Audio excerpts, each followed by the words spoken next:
Doctor Babasaheb Ambedkar, doctor Babasaheb आंबेडकरांच्या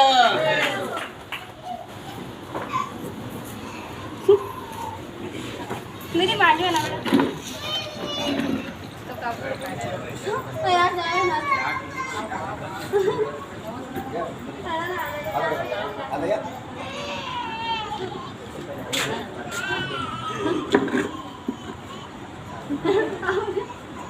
विश्व को शांति का संदेश देने वाले भगवान बुद्धा करोड़ों भारतवासियों के लिए हजारों साल से खोए हुए संवैधानिक अधिकार दिलाने वाले बोधिसत्व महामानव डॉक्टर बाबा साहब अम्बेडकर और डॉक्टर बाबा साहब अम्बेडकर के संविधान के तहत 6,742 जातियों में बटा हुआ अनुसूचित जाति, जनजाति, पिछड़े वर्ग के बहुजन समाज के लोगों को एक समाज बनाने वाले बहुजन मसीहा कांशी राम साहब को सर्वश्रद्धा सुमन अर्पित करता हूँ। साथियों, जैसे कि आप जानते हैं, आज कड़ोदरा हरिधाम सोसाइटी में हमारे प्रदेश सचिव पीजी पेंडारकर साहब के नेतृत्व में ये कार्यालय का यहाँ पर उद्घाटन किया। मैं ऐसा मानता हूँ ये कार्यालय का उद्घाटन नहीं है, ये कार्यालय का दरवाज़ा यहाँ पे नहीं खुल रहा है, ये यहाँ के बहुजन समाज के, शोषित पीड़ित समाज के, कामदार वर्गों के तकदीर का दरवाज़ा, ऐसा मेरा मानना है, उनके तकदीर का दरवाज़ा। क्योंकि साथियों, आप जानते हैं अभी केंद्र में जो सरकार बनी है, ये सरकार कामदार कानून जो बनाए हैं, जो कानून बाबा साहब ने संविधान में लिखे हैं, ये सारे के सारे संविधान के कानून हटा करके वो पूंजीपतियों को समर्थन हो जावे ऐसे कानून बना रहे हैं। यानी कामदार कोई इंसान नहीं है, जानवर है, वो पूंजीपति उसको पैसा देता है, उसको काम करना है, चाहे वो मरे या जिए, उससे कोई फर्क नहीं पड़ता। संविधान में लिखा है 8 घंटे की ड्यूटी होती है, मगर आज मोदी सरकार 12 घंटे की ड्यूटी कर रहा है। ना उसको पेंशन मिलेगा, ना उसको प्रोविडेंट फंड मिलेगा, ना उसको ग्रेजुएटी मिलेगा, ना सर्विस मिलेगी। तो तमाम प्रकार के हक अधिकार आप लोगों के ख़त्म करने के लिए ये सरकार बैठी। तो सिर्फ कामदारों को ही ये शोषण करती है, ऐसे नहीं है। ये सरकार कौन है? इस देश के 14.5 करोड़ किसानों के लिए भी अन्याय कर रही है। आज किसान 7-7 महीने से आंदोलन कर रहे हैं, मगर सरकार सुनती नहीं है कोई भी। तो संविधान विरोधी सरकार को आपको जानना होगा, क्योंकि जो संविधान बाबा साहब ने लिखा है वही हमारी तकदीर है, संविधान के तहत चले। पहले मनु का संविधान था तो उसमें जाति व्यवस्था थी, उसमें वर्ण व्यवस्था थी। वर्ण व्यवस्था क्या थी? हमारे करोड़ों नागरिक भारत के बहुजन समाज के लोग गरीब और पिछड़े क्यों हैं? उसका कारण हमको जानना चाहिए। हम लोग ये समझते हैं कि हमारे तकदीर में नहीं है, क्योंकि हजारों साल से बहुजन समाज के लोगों को भाग्य और भगवान के भरोसे छोड़ दिया है। उसको किसी को पूछेगा भाई तू गरीब क्यों है, तो बोले मेरे भाग्य में नहीं है। तो बोले भाग्य कब खुलेगा? बोले भगवान जाने। भगवान को किसी ने देखा नहीं, भाग्य को किसी ने पहचाना नहीं। तो भाग्य और भगवान के भरोसे मुट्ठी भर मनुवादी लोग इस देश में हजारों साल से राज करते हैं, और यही व्यवस्था को ख़त्म करने के लिए बाबा साहब ने संविधान बनाया है। तो साथियों, मैं आपको बताना चाहता हूँ, मैंने पेंडारकर साहब कई सालों से मुझे बोल रहे थे साहब कड़ोदरा में 100-125 मिलें हो गई है, तो आप कुछ कीजिए।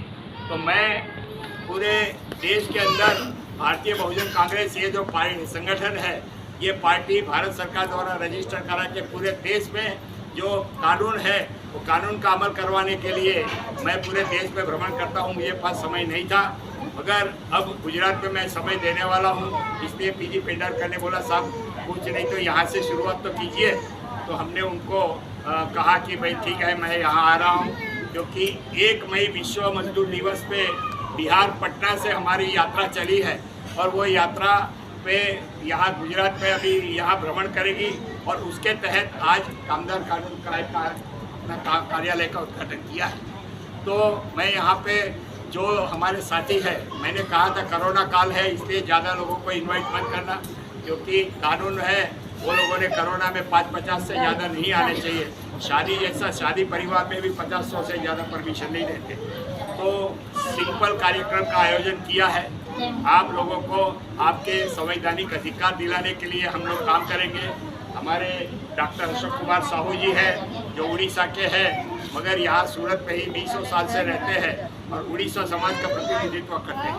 हमारे पीजी पेंडरकर साहब 12 साल से हमारे साथ में काम करते हैं और वो पूरे महाराष्ट्र के दलित समाज के लिए काम करते हैं। हमारे सगीर भाई के युवा बेटे हैं मोनू सगीर शेख है, वो पूरे युवाओं को बराबर जोड़ रहे हैं। तो आप लोगों को मैं बताना चाहता हूँ कि आप लोग राजनीति क्या है ये समझिए, क्योंकि बाबा साहब ने कहा था जिस समाज में राजा नहीं होता है वो समाज कभी ताजा नहीं होता है। जिस समाज में राजा नहीं होता है वो समाज कभी ताजा नहीं होता है। हजारों साल से हम लोग ऐसे ही मांगने वाले बन के बैठे। कांशीराम साहब कहते थे हमें मांगने वाला नहीं, हमें देने वाला बनना चाहिए। तो देने वाला यानी इस देश का शासक होना चाहिए। हमें शासक वर्ग बदलने की जरूरत है, शासक पार्टी नहीं। कांग्रेस गई, भाजपा आई, भाजपा गई, दूसरी पार्टी आई। हमें शासक समाज बदलना है। हजारों साल से मुट्ठी भर जातियाँ राज करते हैं, तो हमें पिछड़ी दलित जातियों को आगे बढ़ाना है। इसीलिए ये मूवमेंट है साथियों, ये मूवमेंट 2600 साल से चल रही है।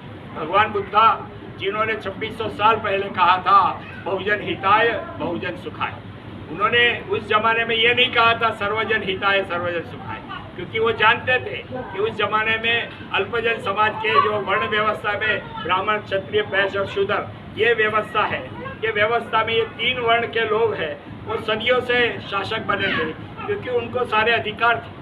उनको शिक्षा का अधिकार था, संपत्ति ग्रहण करने का अधिकार था, और तमाम प्रकार के अधिकार थे। और जो शूद्र वर्ग है उनको सिर्फ ऊपर के 3 वर्णों की सेवा करनी है। बस यही काम हम सदियों से करते आए हैं। तो संवैधानिक अधिकार दिलाया है बाबा साहब ने, हमें ऐसा शस्त्र दिया है जिस शस्त्र के जरिए हम इस देश का शासक बन सकते हैं। तो शस्त्र से कोई उन्होंने ना बुलेट दिया है, ना हथियार दिया है, ना तो उन्होंने वोट का हथियार दिया है। तो बाबा साहब कहते थे हमें बुलेट की जरूरत नहीं है, बैलेट की जरूरत है। हम बैलेट के जरिए इस देश के शासक बन सकते हैं, इस देश के हम मालिक बन सकते हैं। बहन मायावती उत्तर प्रदेश में एक दलित समाज की महिला थी, आज कोई वो समाज को कोई पूछता नहीं था, वो वहाँ 4 बार मुख्यमंत्री बन चुकी है। तो अब इस देश में परिवर्तन आने लगा है।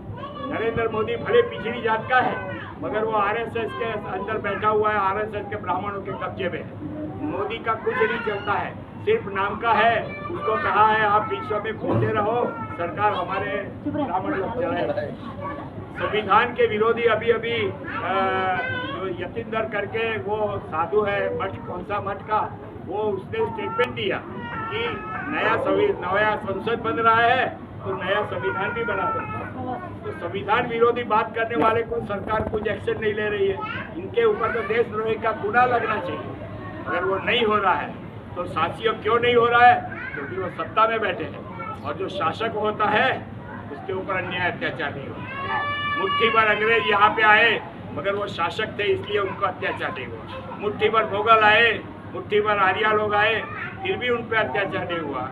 मगर हम इस देश में 100 में से 85 हैं